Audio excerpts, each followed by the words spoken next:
गंगा बहती है। ध्यान देना, ब्रह्मा विष्णु महेश में सबसे सुंदर देवता कौन है?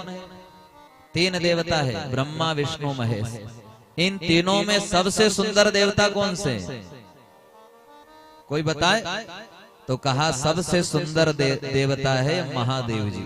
वो भभूति भले रमाए, पर वो भगवान वैकुंठपति नारायण से भी ज्यादा सुंदर है। इसीलिए तो कहा कि कर्पूर गौरम करुणावतारम संसार सारम भुजगेन्द्रहारम सदा वसंतम हृदयारविंदे भवम भवानी सहितम नमामि, भवम भवानी सहितम नमामि।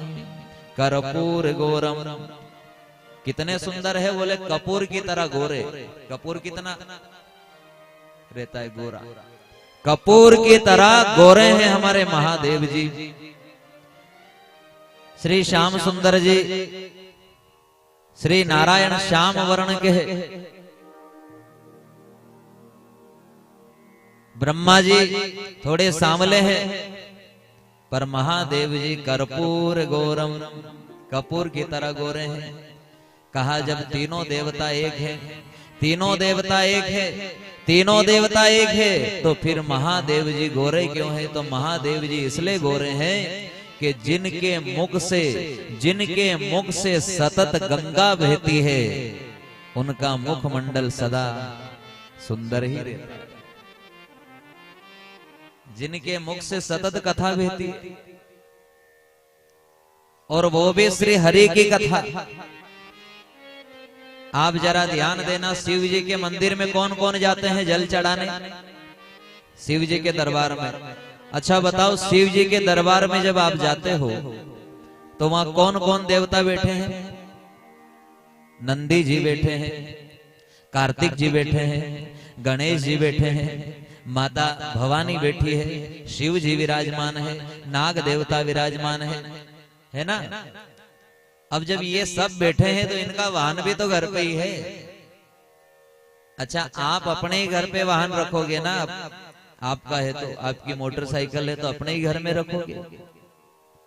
अब वो जिन पे बैठ के जाते वो वाहन कहाँ रखते थे? वहीं तो बैठे रहते थे सब। इधर शेर बैठा, इधर नंदी जी बैठे, इधर नाग देवता बैठे, इधर मोर बैठा, इधर वो मूसक देवता बैठे, चूहा महाराज। अब बताओ, ये दो ही जना अगर घर से बाहर निकली जाए तो ये तो आपस में लड़ी लड़ी के ही मरी जाए। कितना द्वेष है इनमें। क्या नाग देवता चूहे को छोड़ेंगे? क्या मोर छोड़ेगा नाग देवता को? क्या शेर नंदी को छोड़ेगा? पर सब एक साथ में बैठे हैं, सब में द्वेष है, सब में बैर भाव है, पर फिर भी सारा बैर खत्म हो गया। ध्यान देना, काफी जगह ऐसी चर्चा होती है कि हम दो ही जना में राशि बैर भाव वाली है, इसलिए दो ही जना में लड़ाई बहुत होती है।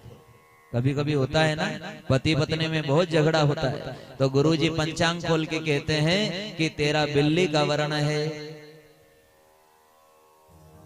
और आदमी का काई का बोले चूहे का वर्ण है। बेचारे ने खाई, सही बात है, वो तो चूहा है ना, बेचारा डर है। और वो बिल्ली थोड़ी आंख देखा है इतना में तो बोले ना, तो बेचारा चूहा डर जाए। देवी देवी देवी मत बोल जाता, मत बोल, पागल खाना भेज देगा तुम्हारे। क्यों चिल्लाए, क्यों बोले? वो आंख से ही डरावे बिल्ली। पर ध्यान देना और अमल करना। कहा राशि में वैर भाव भी होगा, कलेश हो रहा है, वैर भाव है, पर कहा आपके जीवन में अगर सत्संग की मात्रा बढ़ जाएगी तो आपके परिवार में सभी सदस्यों में भले नहीं बने वैर भाव भी होगा नहीं। अगर कथा की मात्रा बढ़ेगी तो सारा वैर भाव नष्ट हो जाएगा और सब एक तार में बन जाएंगे। देखो, एक माला है, ये माला, इसमें एक जैसा फूल नहीं है, सब है ना। जोड़ी कहाँ है क्या जोड़ी? जोड़ी नहीं है, सब अलग अलग है, पर एक तार में जुड़ गए तो कहाँ गए? ठाकुर जी के यहाँ।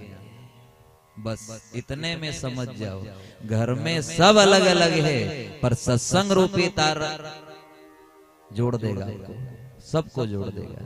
और सब जुड़ जाओगे तो एक सादे सब सदे, और सब सादे सब